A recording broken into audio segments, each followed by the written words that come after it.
नमस्कार दोस्तों, हमारे ऑनलाइन एजुकेशन प्लेटफॉर्म में आपका एक बार फिर से स्वागत है। आज हम हिंदी व्याकरण में अपना अगला टॉपिक लेकर आपके सामने प्रस्तुत हैं। और अभी तक हमने संधि की 3-4 वीडियो जो है आपको अपलोड कर दी हैं। बाकी की 2 वीडियो हमने अपलोड कर दी है आपको। आज हम पढ़ेंगे विशेषण। विशेषण जो है, यदि आप कंपटीशन की दृष्टि से देखें या स्कूलिंग एजुकेशन की दृष्टि से देखें तो विशेषण एक महत्वपूर्ण टॉपिक माना जाता है हिंदी ग्रामर का। तो आप इसको पूरा पढ़ेंगे, आपकी परीक्षा के लिए भी इम्पोर्टेंट है। रीड में इसमें से 1 या 2 प्रश्न आपको अवश्य रूप से देखने को मिलेंगे। तो आप वीडियो को देखकर स्किप नहीं करें और पूरा वीडियो देखें। और आप लोग चैनल को सब्सक्राइब अवश्य कर लें, जिससे कि आपको कोई भी नई चीज जो है वो तुरंत आपको मिलती जाए। और अपने जो दोस्त हैं, अपने मिलने वाले हैं, आप उन तक भी हमारी जो वीडियो है वो शेयर करें और इसका अधिक से अधिक आप लाभ लें। हम आपको अच्छे से अच्छे करने का प्रयास कर रहे हैं, शॉर्ट में सारी चीजें जो है आप तक पहुंचा रहे हैं। तो चलिए अपन शुरू करते हैं आज विशेषण की टॉपिक को। विशेषण जो है, विशेषण शब्द का जो अर्थ होता है, यदि आप विशेषण शब्द का अर्थ माने तो ये होता है विशेषता बताना। इसका काम होता है, इसका काम होता है विशेषता बताना।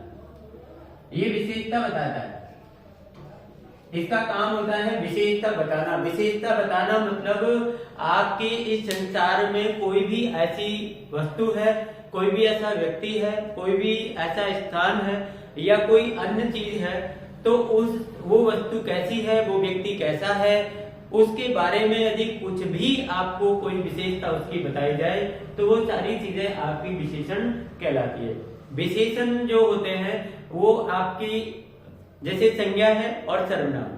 आपको पता है संज्ञा के स्थान पर ही सर्वनाम प्रयुक्त होते हैं, ये बन जाते हैं। मतलब संज्ञा और सर्वनाम ये लगभग इक्वल होते हैं। मतलब मैंने किसी व्यक्ति के बारे में यदि लगातार बात कर रहा हूं तो मैं उस व्यक्ति का एक बार नाम लेकर बार बार उस व्यक्ति का नाम नहीं लूंगा, उसके स्थान पर किसी अन्य शब्द का मैं प्रयोग करूंगा, वो सर्वनाम हो जाता है। तो कहने का मतलब इस दुनिया में जो कुछ भी है वो संज्ञा है या सर्वनाम है। अब संज्ञा और सर्वनाम इन दोनों के बारे में जो कुछ भी बताएंगे, कुछ विशेषता बताएंगे, तो वो आपके विशेषण कहलाते हैं। कहने का मतलब ये हुआ कि ये विशेषण विशेषता बताने का काम करते हैं। आपसे कोई पूछता है कि ये किसकी विशेषता बताते हैं, तो ये संज्ञा या सर्वनाम की विशेषता बतलाते हैं। या तो ये संज्ञा की विशेषता बतलाएंगे या ये सर्वनाम की विशेषता बतलाएंगे। आगे बात होती है, इसमें कुछ 3-4 शब्द ऐसे हैं जो आपको समझना बहुत जरूरी होता है। जैसे हमने विशेषण को समझा कि ये संज्ञा या सर्वनाम की विशेषता बताते हैं, लेकिन एक शब्द होता है विशेष्य। आपको परीक्षा में जो है आपको विशेषण नहीं आया, आपसे पूछ लिया कि ये विशेष्य क्या होता है, तो भैया जो शब्द संज्ञा सर्वनाम की विशेषता बतलाते हैं वो तो आपके विशेषण हैं, लेकिन जो संज्ञा और सर्वनाम है वो आपके क्या है, विशेष्य हैं। कहने का मतलब ये हुआ कि ये विशेषण जो होते हैं ये विशेष्य की विशेषता बतलाते हैं। विशेषण विशेष्य की विशेषता बतलाते हैं, मतलब संज्ञा या सर्वनाम की विशेषता बतलाते हैं। तो संज्ञा और सर्वनाम आपके हो गए विशेष।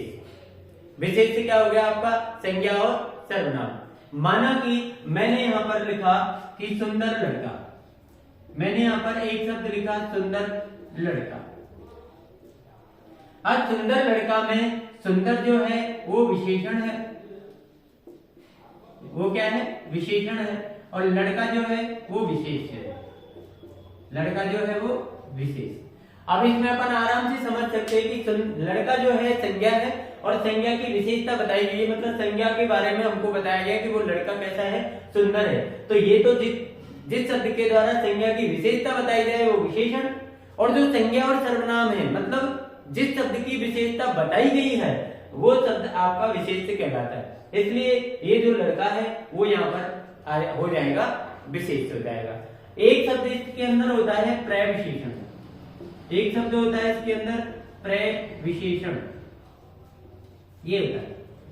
प्रविशेषण जो है विशेषण के से पहले आपको एक प्र उपसर्ग लगाया गया है विशेषण शब्द में, और विशेषण ये जो प्रविशेषण होते हैं ये विशेषण की भी विशेषता बतलाते हैं। अब देखिए यहाँ पर आपको कंफ्यूज नहीं होना है, तीन शब्द है आपके पास, विशेषण है, विशेष है, प्रविशेषण है। विशेषण संज्ञा या सर्वनाम की विशेषता बतलाता है, विशेष जो संज्ञा या सर्वनाम की विशेषता बताई गई है वो संज्ञा सर्वनाम विशेष है। और ये कह रहा है कि प्राय विशेषण मतलब जो विशेषण से भी पहले आपको लगते हैं और वो विशेषण की भी विशेषता बतलाते हैं तो वो आपके होते हैं प्राय विशेषण। माना कि हमने ये यहाँ पर एक सुंदर लड़का लिखा, लेकिन मैं इसी को दूसरे रूप में लिख दूं यहाँ पर कि बहुत सुंदर लड़का, बहुत सुंदर लड़का। अब देखिए यहाँ पर ये बहुत है, ये सुंदर है, ये लड़का। यहाँ पर हम देख चुके हैं कि ये जो लड़का है ये आपका विशेष है, ये लड़का क्या है आपका विशेष है, सुंदर क्या है आपका विशेषण है, सुंदर क्या है विशेषण है। अब आपसे पूछा जाए कि बहुत क्या है, देखिए बहुत लड़का नहीं है, बहुत क्या है सुंदर, मतलब सुंदर जो शब्द है उसको आपने और विशेष बनाया है। सुंदर अपने आप में विशेष होता है लेकिन उसको और विशेष बना दिया अपन ने, मतलब बहुत सुंदर है।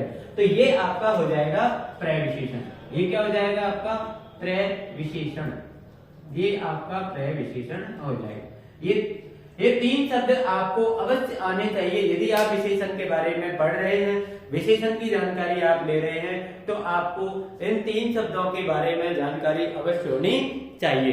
ये तीन शब्द आप आसानी से समझ गए होंगे मुझे ऐसा लगता है, और एक बार आप इनको दोबारा से भी रिपीट कर सकते हैं। विशेषण जो है वो संज्ञा सर्वनाम की विशेषता बताएगा, जो संज्ञा सर्वनाम की विशेषता बताई गई है वो आपका विशेष है, और प्रय विशेषण वो है जो विशेषण की भी विशेषता बतलाता है, मतलब विशेषण से ये पूर्व लग के और विशेषण को की भी विशेषता ये बताते हैं, तो ये प्रय विशेषण कहलाते हैं। ये आपको तीन जो डेफिनेशन है वो अवश्य रूप से आनी चाहिए। अब यदि अपन आगे बात करते हैं विशेषण के बारे में, ये आपको समझ में आ गया होगा, ध्यान रखेंगे सभी।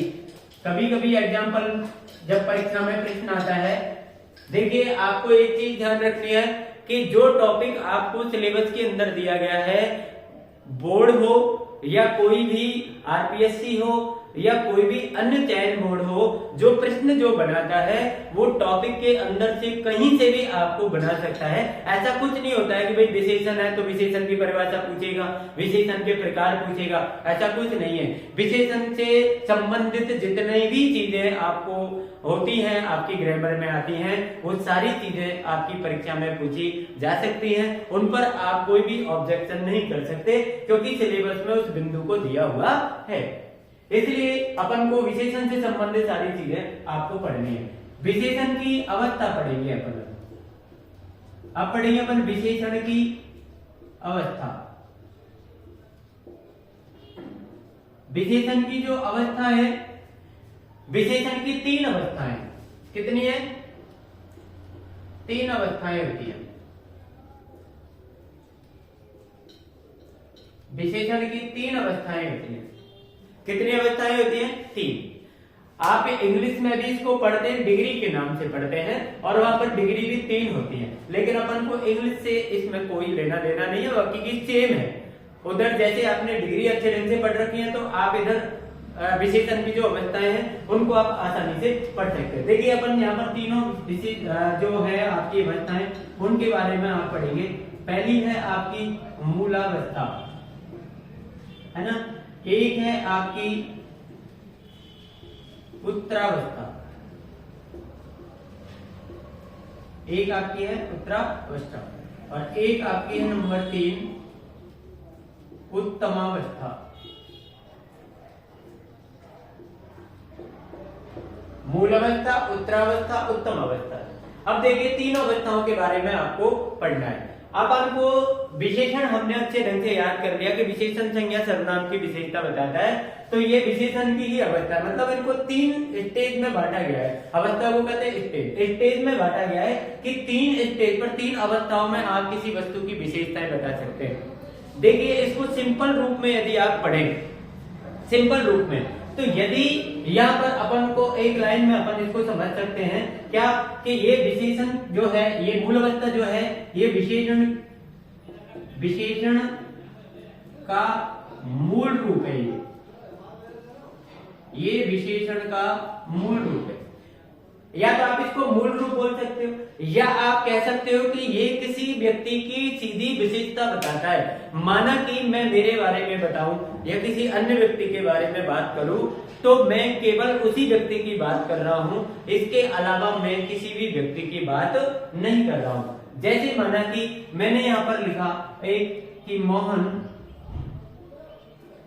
सुंदर है, मोहन सुंदर है। अब देखिए मैंने यहां पर एक व्यक्ति के बारे में बात की है, ये विशेषण का मूल रूप है। मुझे लगा कि मोहन सुंदर है, तो मैंने एक मोहन के बारे में बात की कि मोहन सुंदर है। अब सोहन, रोहन, सुरेश, रमेश या अन्य व्यक्ति जो हैं वो सुंदर है या सुंदर नहीं है, या इससे कम सुंदर है या इससे अधिक सुंदर है, इसका इस सेंटेंस से कोई लेना देना नहीं। मैं केवल एक मोहन के बारे में बात कर रहा हूं। ऐसा नहीं है कि ये मोहन ही सुंदर है, इसके अलावा कोई सुंदर नहीं है, ऐसा इसमें बिल्कुल नहीं होता है। ये केवल एक व्यक्ति के बारे में आपको बात करता है। यदि आप उत्तरावस्था की बात करें तो ये दो संज्ञाओं के मध्य तुलना करता है। ये किसके मध्य तुलना करता है? दो संज्ञाओं के मध्य तुलना। ये दो संज्ञाओं के मध्य तुलना करता है। आपको यहां पर मैंने लिखा कि मोहन सुंदर है, ये मैंने एक के बारे में बात की, लेकिन मैं इसी सेंटेंस को यदि अलग ढंग से लिख दूं कि मोहन सोहन से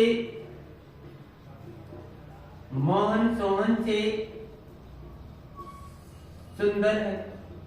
यदि मैंने सेंटेंस वही है, मैंने इसमें मोहन को सोहन से सुंदर बताया है। अब देखिए इस सेंटेंस का मतलब ये नहीं है कि मोहन सोहन से सुंदर है, मतलब ये मोहन सबसे सुंदर है, ऐसा कुछ नहीं, लेकिन ये सोहन से सुंदर है। मोहन से सुंदर भी कुछ और मिल सकता है, कोई और व्यक्ति हो सकता है, लेकिन यहां पर जो हम बात कर रहे हैं वो ये है कि ये जो मोहन है ये सोहन से अधिक सुंदर है। तो ये यहाँ पर दो संज्ञाओं के मध्य जो तुलना होती है, या एक को बड़ा बताया जाता है, एक को छोटा बताया जाता है, एक को श्रेष्ठ बताया जाता है, एक को निम्न बताया जाता है, या कुछ भी बताया जाता है, तो वो आपकी उत्तर अवस्था होती है। एक होती है यहाँ पर उत्तम अवस्था। ये क्या है? अनेक में से, मतलब बहुत लोगों में से यदि आप किसी एक को अनेक विशेषों में से, अब देखिए विशेष शब्द यहां पर आया तो आप आराम से समझ सकेंगे। अनेक विशेषों में से एक विशेष को कम या अधिक बताना। यदि आपको कोई भी एक ही जो उत्तम अवस्था है, एक व्यक्ति है, जैसे ये मोहन है, इसी का यदि मैं आपको एक सेंटेंस बना के दे दूं उत्तम अवस्था में, तो ये जैसे बनेगा, क्या बनेगा कि यहाँ पर मैंने देखिए लिखा मोहन सुंदर है, एक व्यक्ति के बारे में मैंने मोहन की बात की।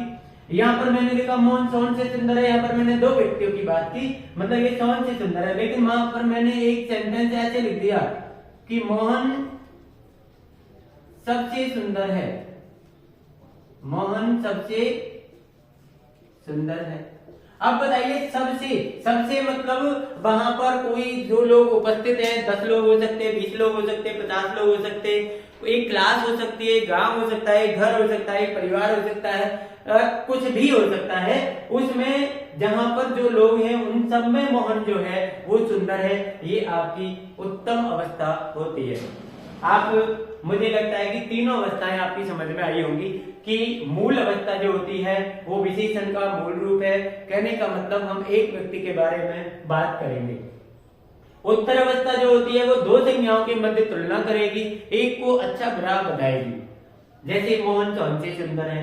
उत्तम अवस्था ये अनेक विशेषों में से, मतलब विशेष कौन है यहाँ पर, जैसे ये मोहन विशेष है, ये यहाँ पर मोहन विशेष है, ये मोहन विशेष है, तो ये अनेक, यहाँ पर तो एक एक दो दो है, लेकिन जब अनेक विशेष होते हैं और उनमें से किसी एक के बारे में हम बात करेंगे, कोई तुलना करेंगे, तो वो आपकी उत्तम अवस्था होती है। ये सीधे ढंग से भी आपको यदि प्रश्न आ जाए कभी भी आपको कभी कभी क्या होता है कि ये शब्दों में प्रश्न आ जाता है। शब्दों में मतलब आपको ऐसे कुछ नहीं पूछेगा, वो आपको शब्द दे देगा डायरेक्ट कि ये शब्द विशेषण की कौन सी अवस्था में है। तो आपको एक चीज ध्यान रखनी है कि जैसे मैंने यहाँ पर सुंदर शब्द का प्रयोग किया है, तो यदि आपको पूछा जाए कि सुंदर शब्द विशेषण की कौन सी अवस्था में आता है, तो ये मूल अवस्था में आता है। यदि आपसे शब्द पूछता है तो शब्द की बात हो रही है यहाँ पर, और यदि आपको उत्तर अवस्था में पूछेगा तो सुंदरतर लिखा आएगा। यदि आपसे प्रश्न पूछता है कि सुंदरतर विशेषण की कौन सी अवस्था का शब्द है, तो वो है उत्तर अवस्था का। और यदि आपसे पूछा जाए कि सुंदरतम कौन सी अवस्था का शब्द है, तो वो उत्तम अवस्था का है। कहने का मतलब जब विशेषण अपने मूल रूप में होता है तो विशेषण विशेषण शब्द होता है, जैसे सुंदर। यदि वो उत्तर अवस्था में होता है तो उसके पीछे तर लगाया जाता है, और जब वो उत्तम अवस्था में होता है तो उसके पीछे तम लगाया जाता है। ये अपन को ध्यान रखना है। जैसे श्रेष्ठ, श्रेष्ठतर, श्रेष्ठतम। श्रेष्ठ हो गया मूल अवस्था, श्रेष्ठतर हो गया उत्तर अवस्था, श्रेष्ठतम हो गया उत्तम अवस्था। उच्च, उच्चतर, उच्चतम, ये आपकी उच्च हो गया मूल अवस्था, उच्चतर हो गया उत्तर अवस्था, उच्चतम हो गया आपका उत्तम अवस्था। ये आपको बिल्कुल यहाँ तक का चीज क्लियर है? सभी आप इसको एक एक चीज को क्लियर करते चले आगे। अब अपन पढ़ेंगे विशेषण के प्रकार।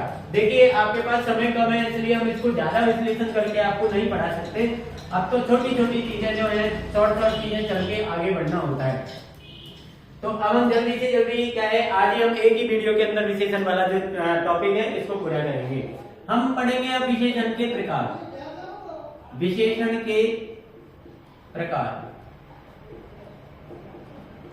विशेषण के जो प्रकार हैं इसके बारे में देखिए, आपको काफी बुकों में उल्टा सुल्टा सिस्टम आ जाता है कि कहीं 4 प्रकार होते हैं, कहीं 5 होते हैं, कहीं 6 होते हैं। लेकिन यदि अपन देखें तो ये जो विशेषण के प्रकार हैं, एक ये संज्ञा विशेषण की ओर से यदि अपन देखें तो ये 4 प्रकार के होते हैं। ये कितने प्रकार के होते हैं? ये 4 प्रकार के होते हैं। ये कितने प्रकार के हैं? 4। अब अपन एक एक को थोड़ा सा पढ़ेंगे। नंबर 1 जो है वो है गुणवाचक विशेषण। गुणवाचक विशेषण, जहां तक मेरा मानना है सबसे पहले विशेषण में गुणवाचक विशेषण को पढ़ाया जाता है हर जगह। मैं मेरी कह रहा हूं, मैं भी जहां पर भी विशेषण को पढ़ाऊंगा, चाहे वो स्कूल एजुकेशन हो, चाहे मैं क्लास में हूं, चाहे कहीं पर भी हूं, तो मैं भी गुणवाचक विशेषण को ही सबसे पहले पढ़ाता हूं। ये एक प्रथा बनती चली आ रही है, जबकि जो गुणवाचक विशेषण का जो एरिया है, जो क्षेत्र है, वो इतना बड़ा है कि यदि बच्चे को गुणवाचक विशेषण के अलावा अन्य विशेषण अच्छे ढंग से समझा दिए जाए तो शायद वो गुणवाचक विशेषण को आसानी से समझ पाएगा, ये मेरा मानना है। लेकिन फिर भी हमारी ऐसी प्रथा है, तो हम भी गुणवाचक विशेषण को सबसे पहले देखेंगे। और इसके अंदर क्या क्या आता है देखिए, जैसे बहुत से बच्चे अभी ऐसे हैं कि जैसे सीनियर पास करके और उन्होंने एसटीसी या बीएड एसटीसी कर लिया, या बीए करके बीएड कर लिया, या बीए बीएड या बीएससी बीएड किया है, और उन्होंने इनको ज्यादा ढंग से नहीं पढ़ा है। मतलब एक स्कूल लेवल की जो चीजें हैं उनको उन्होंने पढ़ रखा है। तो 3 चीजें स्कूल लेवल पर ज्यादातर पढ़ाई जाती है कि भाई गुणवाचक विशेषण जो होते हैं इनके अंदर रंग, रूप और गुण आता है। एक रंग आता है, एक रूप आता है, एक गुण आता है। अब गुण के साथ में दोष भी हो जाते हैं भैया, ऐसा नहीं कि गुण ही गुण आता है दोष नहीं आता है। अब गुण भी आते, दोष भी आते, कमियां भी आती है, आलोचना भी आती है, सब कुछ आता है। ये 3 चीज जो है हमको विशेष रूप से 3-4 चीजें जो हैं, चाहे आप 5th क्लास से ही विशेषण पढ़ ले, चाहे 3rd क्लास से विशेषण पढ़ ले, तो हमको ये छोटी छोटी चीजें जो हैं वो बताई जाती है, और ये लगभग सब हमको आती है। लेकिन इसके अलावा भी विशेषण के अंदर क्या क्या आता है देखिए, आपके विशेषण के अंदर आकार भी आता है ना, आपके विशेषण के अंदर गंध भी आती है, आपके विशेषण के अंदर स्पर्श भी आता है। क्या आता है? स्पर्श। आपके विशेषण के अंदर अवस्था भी आती है, विशेषण के अंदर स्वाद भी आता है। किसके अंदर? गुणवाचक विशेषण के अंदर आपका स्वाद भी आता है। एक आपकी दिशा भी आती है, एक आपकी दशा भी आती है। ये सारी चीजें आपकी विशेषण के अंदर आती हैं। काल भी आपके आते हैं। अब बताइए, इतनी सारी चीजों को समेट कर अकेला गुणवाचक विशेषण बैठा हुआ है। अब बताइए, हमको ज्यादा चीजें पहले पढ़नी चाहिए या छोटी छोटी चीजें पहले पढ़नी चाहिए? तो हमको पहले तो छोटी छोटी चीजें पढ़नी चाहिए, लेकिन हम सबसे पहले कौन सी चीज पढ़ते हैं? ज्यादा बड़ी बड़ी चीजें पढ़ते हैं। लेकिन फिर भी चलो, हम एक एक शब्द का मतलब आपको आना चाहिए कि इनमें से एग्जाम्पल कैसे आते हैं। यदि आपको एक एक शब्द की नॉलेज है, एक एक शब्द के बारे में पता है, तो आप आसानी से विशेषण वाला टॉपिक जो है वो आसानी से, इनको भी आप आसानी से पहचान जाते हो। जैसे रंग जो है, आप सब जानते हैं कि रंग काला, नीला, पीला, सफेद, ठीक है ना, बैंगनी, आसमानी, नारंगी, कैसा भी कलर हो, यदि कलर का नाम आपको दिया गया है किसी भी वाक्य के अंदर और आपसे उसका विशेषण पूछा जाए तो वो गुणवाचक विशेषण आपका कहलाता है। रूप, रूप जैसे अभी हमने पढ़ा था कि मोहन सुंदर लड़का है, तो सुंदर शब्द जो इसमें है वो आपका रूप है। सुंदर शब्द इसमें क्या है? आपका रूप है। सुंदर अपन किसी को बता दें, भद्दा किसी को बता दें अपन, बुरा किसी को बता दें, ये सब गुण और दोष के अंदर और रूप के अंदर ये सारी चीजें आती हैं। गुण जो है, आप ईमानदार बता दो किसी को, बेईमान बता दो किसी को, कंजूस बता दो किसी को, लोभी बता दो किसी को चतुर बता दिया आपने, ये सारी चीजें जो है गुण और दोष के अंदर आती है। अब बात आती है कि इसके अंदर आकार के अंदर क्या आता है? आकार के अंदर माना कि आप किसी रूम में बैठे हैं और कोई आपसे कहे कि भाई आपका रूम जो है वो चौकोर है, आपका रूम आयताकार है, आपका रूम वर्गाकार है, आपका रूम गोलाकार है, आपका रूम चौकोर है, आपका रूम तिकोना है।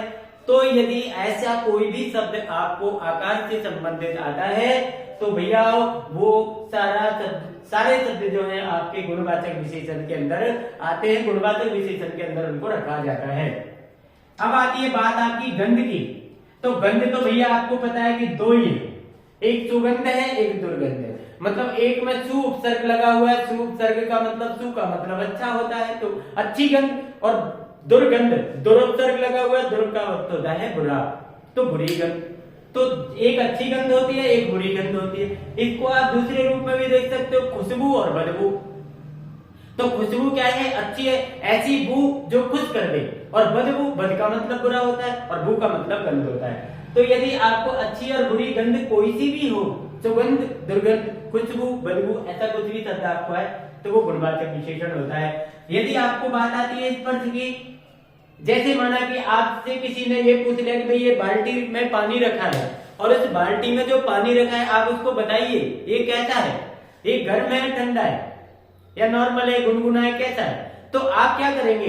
सबसे पहले आप उस पानी में अपना हाथ डालेंगे, उंगली डालेंगे और ये देखेंगे उंगली से स्पर्श करके, हाथ से स्पर्श करके कि ये पानी कैसा है। यदि आपको लगे स्पर्श करने के बाद में आप बता देंगे कि ये गर्म है, ठंडा है, गुनगुना है, बहुत ठंडा है, जो भी आप बताएंगे वो स्पर्श करने के बाद बताएंगे। यदि माना कि ये बोर्ड है, कोई मुझसे ये पूछेगा भाई ये कैसा है, तो मैं इसको स्पर्श करूंगा और मैं बता दूंगा भाई ये तो बिल्कुल प्लेन है, ये खुरदुरा है, ये चिकना है, ये मुलायम है, ये कठोर है। ये सारी चीजें जो है हम बताएंगे वो किसके आधार पर बताएंगे? हम वो बताएंगे स्पर्श के आधार पर। मतलब हमने उस वस्तु को स्पर्श किया, उसको स्पर्श करने के बाद हमको ये पता चला कि ये क्या है। अवस्था जो है आपकी, अवस्था जैसे माना कि अपन किसी को युवा कह दे, किसी को बुजुर्ग कह दे, वृद्ध कह दे, किसी व्यक्ति को आप प्रौढ़ कह दे, किसी व्यक्ति को आपने अधेड़ कह दिया, अधेड़, अरे वो तो अधेड़ व्यक्ति है, अधेड़ उम्र का व्यक्ति है। तो अपन की ये जो अवस्थाएं हैं, सारी अवस्थाएं ये गुणवाचक विशेषण के अंदर आती है। लेकिन यदि कोई बुढ़ापा कह दे, बचपन कह दे, तो ये भैया गुणवाचक विशेषण नहीं है। यदि कोई बाल्य अवस्था कह दे तो वो गुणवाचक विशेषण है। लेकिन बचपन कोई अवस्था नहीं है, बचपन एक भाव है, बुढ़ापा एक भाव है, ये आपकी भाववाचक संज्ञा के अंदर आता है। अब बात आती है स्वाद। स्वाद, यदि आपने कोई वस्तु का जैसे कोई हम चीज खा रहे हैं तो हमने कह दिया भाई ये तो बहुत मीठी है, ये तो भाई चटपटी है, ये नमकीन है, ये खट्टी है, ये कड़वी है, कुछ भी हमने बोला तो ये सब स्वाद के अंदर जो भी चीज आती है वो गुणवाचक विशेषण के अंदर आती है। दिशा, दिशा आपको पता है कि दिशा हमारी जो है चार दिशाएं जो है मुख्य है और चारों के बीच में चार दिशाएं और होती हैं। तो इस प्रकार से ये जो 8 दिशाएं होती हैं, जैसे उत्तर, दक्षिण, पूर्व, पश्चिम, 4 दिशा हो गई। उत्तर पूर्व हो गया, पूर्व पश्चिम हो गया, दक्षिण पूर्व हो गया। ये इस प्रकार से 4 दिशाएं और आपकी बन जाती है। तो दिशाओं से संबंधित आपको कोई भी शब्द मिले तो आप गुणवाचक विशेषण आप करेंगे। दशा, दशा में जो आती है आपकी, जैसे कोई भी चीज आपकी, जैसे कोई हम मकान के बारे में बात करें, अपन कहते भाई ये मकान हमने देखा, अरे ये तो बहुत नया मकान है, ये तो बहुत पुराना है, ये तो बिल्कुल खंडर हो गया, है ना, ये जो मकान है ये तो आपका एक तरीके से बहुत टूटा फूटा हो गया, है ना। ये कोई चीज हमने देखी, अरे ये घास तो सूख गई। तो ये जो है आपकी दशा, मतलब कंडीशन, वो वस्तु की कंडीशन क्या है, उस स्थान की कंडीशन क्या है, उस व्यक्ति की कंडीशन क्या है, इस दशा को भी हम गुणवाचक विशेषण के अंदर रखते हैं। मुझे लगता है आपको गुणवाचक विशेषण जो है बहुत समझ में आया होगा, और नहीं भी आया तो बार बार इसको आप समझने का प्रयास करें, और जितना हो सके उतना एग्जाम्पल पर आप ध्यान दें। मैं ये कह रहा हूं कि आपको डेफिनेशन पर ज्यादा ध्यान देने की जरूरत नहीं है। डेफिनेशन से ज्यादा चीज जो होती है वो ये होती है कि आप उसका कंसेप्ट समझ पा रहे हैं या नहीं समझ पा रहे हैं। आप उसके दिमाग में जो है उसका कंसेप्ट, उसका एक आधार, उसकी कोई कमजोरी, ये आपने पकड़ रखी है कि नहीं। यदि आपने ऐसा कर रखा है तो मैं ये दावे के साथ कह सकता हूं कि आप उसकी डेफिनेशन तो क्या, उसके बारे में जो कुछ पूछेगा कोई व्यक्ति, उसको आप बताने के लिए फटाफट रेडी हो जाओगे कि भाई पूछ, मैं तेरे को इसका आंसर दूंगा। तो ये चीजें आप बिल्कुल ध्यान रखेंगे। आपके सामने कैसा भी एग्जाम्पल आएगा वो इनमें से ही आएगा, और वो आपका गुणवाचक विशेषण कहलाएगा। अब हम बढ़ते हैं अगले नंबर, दूसरा विशेषण जो है नंबर 2, क्योंकि थोड़ा हमें फास्ट करना पड़ेगा, हम ज्यादा एग्जाम्पल भी नहीं कर पाएंगे, और एग्जाम्पल के लिए भी हम अलग से एक वीडियो रिकॉर्ड कर देंगे आपकी, और कुछ मॉडल पेपर की भी हम वीडियो रिकॉर्ड करेंगे आपको हिंदी की, तो आप उनको पढ़ते जाइए। ये है आपका संख्यावाचक विशेषण। संख्यावाचक विशेषण, ये देखिए आपको यहाँ पर पता चल रहा है संख्या और वाचक। संख्या का मतलब होता है गिनना, जैसे कोई भी संख्या हो, 1 2 3 4 5 6 7 8, ये संख्याएं।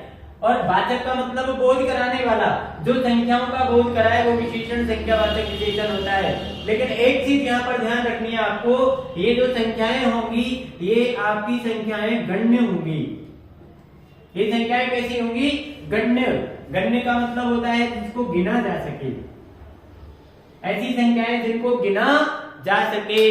देखिए आपको संख्यावाचक विशेषण में और परिमाणवाचक विशेषण में संख्याएं दोनों विशेषणों के अंदर आपको मिलती हैं, लेकिन दोनों में अंतर क्या है? तो दोनों में अंतर एक ही है कि ये गण्य होती हैं, ये गिनी जाती हैं, और जो परिमाणवाचक में जो संख्याएं होती हैं वो गिनी नहीं जा सकती है। उनको या तो आप मापोगे, तोलोगे, कुछ भी करोगे, लेकिन वो गिनी नहीं जाएंगी, मतलब वो माप तोल पर आधारित होती है। तो यहाँ पर अपन पढ़ रहे हैं संख्यावाचक विशेषण। संख्यावाचक विशेषण का मतलब है ऐसी संख्याएं जो गण्य हैं, ऐसी संख्याएं जिनको हम गिन सकते हैं। और ये संख्याएं, अब ये संख्याएं हैं किसकी? ये संख्याएं आपकी किसकी है? बताइए आप, विशेषण किसकी विशेषता बताते? संज्ञा या सर्वनाम की। तो ये संख्या किसकी होंगी? संज्ञा या सर्वनाम की। आप कोई यहाँ से डेफिनेशन की बात करें, माना कि मैंने यहाँ पर ये मानिए डेफिनेशन नहीं आपको पता, लेकिन ये पता है, तो आपसे कोई डेफिनेशन की बात करेगा तो आप उसको 2 लाइन जोड़कर फटाफट उसकी डेफिनेशन बता सकते हो कि भैया ऐसे शब्द जो किसी संज्ञा या सर्वनाम की गिनने योग्य संख्याओं का बोध कराते हैं, जिनको गिना जा सके ऐसी संख्याओं का बोध कराते हैं, वे विशेषण शब्द आपके संख्यावाचक विशेषण कहलाते हैं। इसके भी आपके 2 भेद होते हैं, इसके 2 उपभेद होते हैं भैया, 2 उपभेद होते हैं इसके। और ये 2 उपभेद होते हैं। नंबर 1 निश्चित संख्यावाचक विशेषण, निश्चित संख्यावाचक विशेषण, और एक होता है भैया नंबर 2 अनिश्चित संख्यावाचक विशेषण। अनिश्चित संख्यावाचक विशेषण, ये 2 विशेषण आपके होते हैं, इसके 2 उपभेद होते हैं, और दोनों उपभेदों में आपको कुछ नहीं करना है। देखिए जो संख्याएं निश्चित हैं, माना कि मैं आपसे कह देता हूं कि मेरे परिवार में 5 सदस्य हैं। मेरे परिवार में कितने सदस्य हैं? 5 सदस्य हैं। तो आपको ये लगेगा कि ये जो 5 सदस्य हैं ये काउंटिंग करने वाले हैं, मतलब मैंने सदस्यों को गिना है कि भैया 1 2 3 4 5, ठीक है। तो और ये फिक्स है कि ये कितने हैं, 5 हैं, तो 5 सदस्य आपके निश्चित संख्यावाचक में आएंगे। ये तो डायरेक्ट संख्या हो गई। लेकिन आपसे कभी कोई ऐसे पूछ ले कि ये दुगुना है ना, ये चौगुना है, तो ये भी भैया फिक्स है, ये फिक्स है। जैसे माना कि मैंने कहा ये चीज इससे 2 गुनी है, तो 2 गुनी है मतलब फिक्स है ये कि इसका 2, ये 1 है तो वो 2 है, ये 4 है तो वो 8 है, ये दुगुना है, तो ये निश्चित संख्यावाचक के अंदर आता है। और यदि आपको अनिश्चित संख्यावाचक के अंदर आएगा तो जैसे आ जाएगा कई, जैसे आ जाएगा कुछ, है ना, ये भी आपकी संख्या से गिनने वाली संख्या से आएंगे। जैसे आपको उसने दे दिया थोड़ा, बहुत, कम, ये शब्द क्या है, सब आपके अनिश्चित है। माना कि मैंने अपन को कहा, हमने कहा कि मेरे बगीचे में थोड़े से वृक्ष हैं, मेरे बगीचे में थोड़े से वृक्ष हैं, तो थोड़े से कितने, ये कोई निश्चित नहीं है। और वृक्ष कैसे हैं, गिनने योग्य होते हैं, आप वृक्षों को गिन सकते हो, 1 वृक्ष, 2 वृक्ष, 3 वृक्ष, 4 वृक्ष, तो ये आपके हो गए अनिश्चित संख्यावाचक। मेरे बगीचे में कुछ वृक्ष हैं, मेरे बगीचे में कई वृक्ष हैं, कई वृक्ष हैं मतलब कोई निश्चित नहीं। तो ऐसे यदि आपको कोई संख्याएं आती है तो भैया आप उसको संख्यावाचक विशेषण करेंगे। एक चीज ध्यान रखनी है आपको कि संख्या गिनने योग्य होनी चाहिए। संख्या कैसी होनी चाहिए, गिनने। इसमें आपको एक निश्चित में दर्जन भी आ सकता है। अब ये दर्जन क्या है, निश्चित है, दर्जन क्या है, निश्चित है, क्योंकि दर्जन में 12 वस्तु होती है। माना कि मैंने 2 दर्जन केले लिए तो ये फिक्स है कि 2 दर्जन का मतलब मैंने 24 केले लिए। मैंने 2 दर्जन कोई वस्तु ली, 1 दर्जन कोई वस्तु ली, आधा दर्जन कोई वस्तु ली, तो ये सारी चीजें आपकी क्लियर होती है, मतलब फिक्स होती है, निश्चित होती है। तो ये निश्चित संख्यावाचक विशेषण होता है। आगे अपन बढ़ते हैं। नंबर 3 जो है आपका परिमाणवाचक विशेषण। नंबर 3 है आपका परिमाणवाचक विशेषण।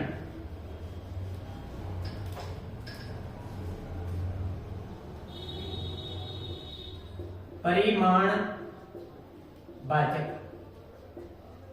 देखिए इसमें और उसमें कोई अंतर नहीं है। इसमें जो परिमाण का मतलब होता है माप तोल, परिमाण का मतलब होता है माप तोल। उधर हमने देखा कि संख्याएं कैसी होंगी, गिनने वाली, इधर हम देखेंगे कि संख्याएं कैसी होंगी, मापने तोलने वाली होंगी। संख्याएं कैसी होंगी, मापने तोलने वाली। माना कि जैसे आपकी मीटर में कोई चीज है, लीटर में कोई चीज है, किलोग्राम में कोई चीज है, कोई किलोमीटर में है। यदि ऐसा कुछ भी आपको आ रहा है तो भैया ये आपकी क्या है, ये आपके परिमाणवाचक विशेषण के अंदर आता है। और इसके आगे भी संख्याएं आएंगी, जैसे 4 metre, 2 metre, 3 litre, 2.5 litre, kilogram, 2 kilogram, 5 kilometre, ऐसा कुछ भी आपको। किलोग्राम के स्थान पर ग्राम भी आ जाता है, 500 ग्राम, 200 ग्राम, 10 ग्राम, 2 ग्राम। मैंने 10 ग्राम सोना लिया तो 10 ग्राम सोना क्या हो गया, 10 ग्राम क्या हो गया, आपका परिमाणवाचक विशेषण हो गया। और ये भी 2 उपभेद के साथ में आते हैं, इसके भी 2 उपभेद होते हैं। और 2 उपभेद भैया वही होते हैं, एक निश्चित परिमाणवाचक होता है, एक निश्चित परिमाणवाचक विशेषण होता है, और एक अनिश्चित परिमाणवाचक विशेषण होता है। अनिश्चित परिमाणवाचक विशेषण होता है। अब आप देखिए कि इसके अंदर कोई अलग से एग्जाम्पल आएंगे, इसके अंदर कोई अलग से एग्जाम्पल नहीं आएंगे, केवल इसके अंदर भी संख्याएं आएंगी और इसके अंदर निश्चित आएंगी, इसके अंदर अनिश्चित आएंगी। लेकिन इन संख्याओं में एक अंतर होगा कि ये गिनने वाली नहीं आएंगी, ये मीटर में, लीटर में, किलोग्राम में, किलोमीटर में, ग्राम में, मिलीलीटर में, सेंटीमीटर में कुछ भी आएंगी, लेकिन ये मापने और तोलने वाली आएंगी। यदि ये संख्या ऐसी आती हैं और वो निश्चित है तो निश्चित परिमाणवाचक, और यदि वो संख्याएं अनिश्चित हैं तो वो संख्याएं आपकी अनिश्चित परिमाणवाचक संख्याएं कहलाती हैं। और दोनों के अंदर सेम शब्द आते हैं, और मुझे लगता है कि आपको ये चीज समझ में आ रही है। और एक हमारा जो विशेषण और है हमने अभी आपको 4 विशेषण बताए थे, तो 3 विशेषण हमारे हो गए हैं। एक विशेषण अपन और पढ़ेंगे, और एक विशेषण जो आपका वो है आपका संकेतवाचक या सार्वनामिक विशेषण। संकेतवाचक या सार्वनामिक विशेषण, इसके 2 नाम हैं, और ये काफी बार पूछा जाता है कि भाई इसके 2 नाम, दूसरा नाम क्यों है। या देखिए नंबर 4, संकेतवाचक भी कहते हैं इसको, संकेतवाचक विशेषण या सार्वनामिक, या इसको कहते हैं हम सार्वनामिक विशेषण। ठीक है, इसके 2 नाम हैं, एक तो ये संकेत का बोध कराते हैं, एक ये सार्वनामिक है। देखिए सर्वनाम में एक प्रत्यय जुड़ा हुआ है, यहाँ पर क्या है, यहाँ पर सर्वनाम में एक प्रत्यय।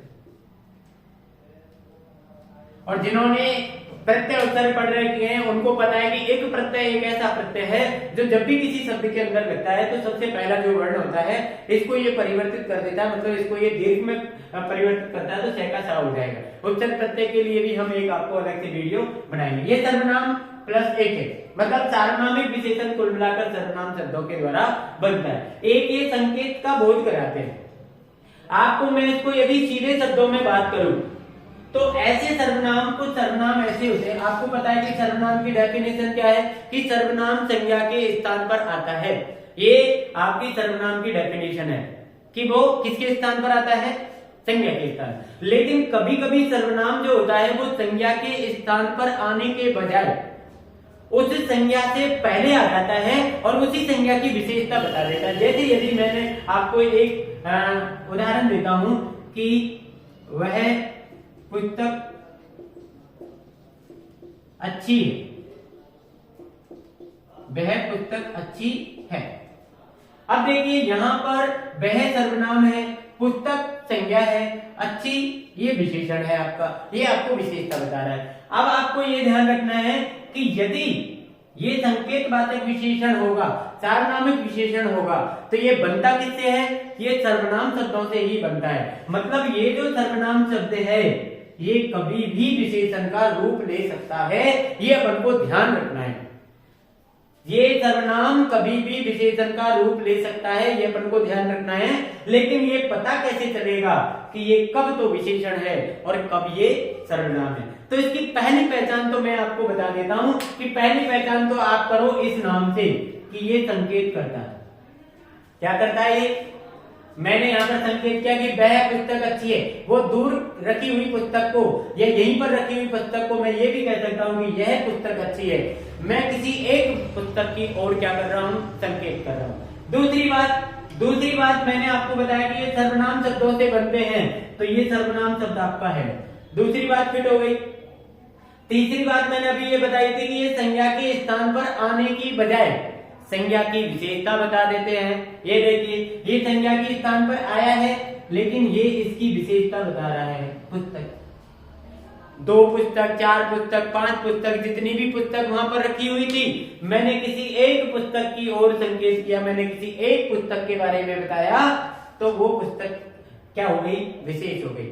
और भी पहचान आपसे कुछ नहीं हो तो आज सीधी सी बात है, ये देख लिया करो कि यदि किसी भी सर्वनाम के बाद में यहाँ पर सर्वनाम हो, यहाँ पर क्या हो, सर्वनाम हो, और यहाँ पर संज्ञा हो, यहाँ पर क्या हो, यदि इस रूप में ये आ जाए और ये दोनों ही समान हो, दोनों ही क्या हो, आप डेफिनेटली उसको कह सकते हो कि ये आपका यहाँ पर विशेषण है। ये क्या है, यहाँ पर विशेषण, सर्वनाम नहीं है। तो ये आप ये देखिए, आप ये सर्वनाम है, वह ये संज्ञा है। आप बताइए दोनों एक ही है क्या? सर्वनाम किसके स्थान पर आते हैं, संज्ञा के स्थान पर। ये संज्ञा, ये किस संज्ञा के स्थान पर आया है, पुस्तक के स्थान पर। ये क्या लिखा हुआ है आगे, पुस्तक, ये भी पुस्तक, ये भी पुस्तक, ये दोनों समान।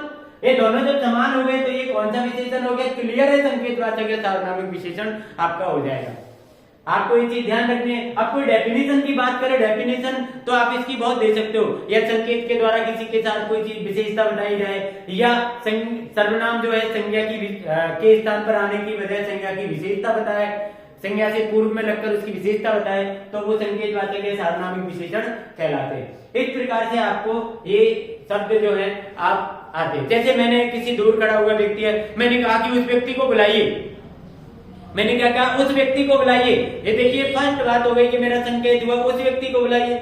दूसरी बात, उस कौन है, व्यक्ति, और व्यक्ति कौन है, व्यक्ति, दोनों क्या है, समान है, दोनों एक दूसरे के साथ आए, क्लियर है, संकेतवाचक विशेषण है, ये बिल्कुल है, क्लियर है। तो अगला जो है आपके 4 विशेषण जो है वो आपके समाप्त हो गए। लेकिन कई बार मैं आपको एक चीज यहाँ पर क्लियर कर देना चाहता हूँ कि कई बार कुछ परीक्षाओं में ऐसे विशेषण भी आ जाते हैं जो 4 से अलावा है। 4 से अलावा आपके में आपको 2 विशेषण और आपको बता रहा हूँ। एक व्यक्तिवाचक विशेषण होता है, एक होता है व्यक्तिवाचक विशेषण, व्यक्तिवाचक विशेषण। ये विशेषण जो होता है व्यक्तिवाचक संज्ञा से बनता है। एक किससे बनता है, व्यक्तिवाचक संज्ञा से बनते हैं, व्यक्तिवाचक संज्ञा से बनते हैं। अब आपको इसमें ये देखना, देखिए मैं इसको क्यों पढ़ा रहा हूं, मैंने 4 ही विशेषण आपको पढ़ाए, ये मैंने काफी बार परीक्षा में इससे संबंधित प्रश्न देखे हैं। तो यदि आपको इसकी नॉलेज हो तो मेरे लिए ये है कि वो बहुत बढ़िया बात है। और यदि 4 तो हमारे पास है ही है, लेकिन इसकी भी हम नॉलेज ले लेंगे तो क्या होगा। इसमें देखिए व्यक्तिवाचक संज्ञा मतलब यदि आपको किसी स्थान विशेष की किसी प्रसिद्ध वस्तु का आपको बोध कराया जाए तो वो व्यक्तिवाचक विशेषण होते हैं। इसमें जैसे कैसे कैसे एग्जांपल आते हैं, जैसे मैंने यहाँ पर बोल दिया कि कश्मीरी से, मैंने बोला कश्मीरी से, है ना, ये कश्मीरी और ये सेब क्या है, संज्ञा है क्योंकि ये फल है, और ये कश्मीरी क्या है। अब कश्मीर होता तो स्थान का नाम है, संज्ञा है, लेकिन कश्मीरी क्या है, कश्मीरी ये सेब की विशेषता है, ये सेब की क्या है, विशेषता है। तो ये क्या है आपका विशेषण है, ये क्या है आपका विशेषण। अब आपको देखिए कश्मीरी आ जाए, बनारसी आ जाए, जोधपुरी आ जाए, बीकानेरी आ जाए, जयपुरी आ जाए, जापानी आ जाए, चीनी आ जाए, ऐसा कुछ भी आपको शब्द आ जाए, कोई वस्तु का नाम आपको दे रखा है, तो ये सारी चीजें क्लियर है कि ये व्यक्तिवाचक विशेषण के अंदर आपका आता है। ये मुझे लगता है कि ये चीज आपको समझ में आई है। और एक जो विशेषण आपका होता है, एक और मैं आपको बता देता हूं, ये होता है भिन्नतावाचक विशेषण होता है, ये होता है भिन्नतावाचक विशेषण। इसको हम यदि दूसरे नाम से भी जानते हैं तो वो होता है विभागवाचक, ये होता है विभागवाचक। ये क्या होता है कि इसमें 3 शब्द हैं आपके, देखिए एक एक, प्रत्येक, हर एक। यदि ये 3 शब्द आपको आ जाए कभी भी तो ये भिन्नतावाचक विशेषण के अंदर आते हैं। इसमें क्या होता है कि जो कोई भी व्यक्ति है जो सेंटेंस लिखेगा उसमें उसको भिन्नता प्रकट करते हुए उसमें वो आपकी विशेषता बताएगा, वो आपको उसकी भिन्नता बताएगा।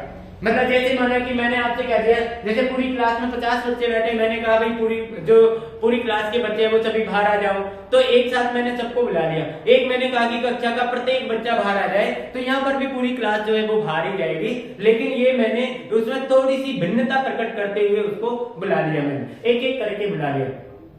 तो ये चीज जो है आपकी विशेषण आज कंप्लीट हुई और मुझे बहुत अच्छा लगा कि आप लोग जो है इसको देख रहे हैं और जितना प्रयास मुझसे हो रहा है वो प्रयास में आपके लिए अच्छी चीजें जो है वो लेकर आ रहा हूँ। जितनी मुझे नॉलेज है, जितनी जानकारी है, उसके अकॉर्डिंग मैं आपको जो है वो नॉलेज दे रहा हूँ। आप सब लोग देखते रहिए और कोई यदि चीज आपको अच्छी लगे तो हमें कमेंट करके बताएं और बुरी भी लगे तो भी आप कमेंट करके बताएं, हमें इसका बिल्कुल कोई बुरा नहीं लगेगा, बल्कि हम उसको अपडेट करने का प्रयास करेंगे।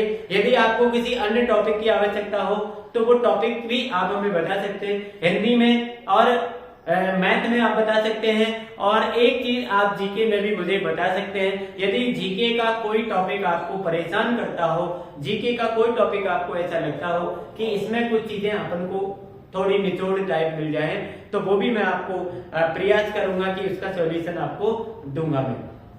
तो आप हमारे चैनल को लगातार देखते रहिए, लोगों को शेयर करिए, लाइक करिए, कमेंट करिए, सब्सक्राइब आप जरूर कर लें जिससे आपको इसकी नोटिफिकेशन मिलते रहे। जय Hind, thank you so much.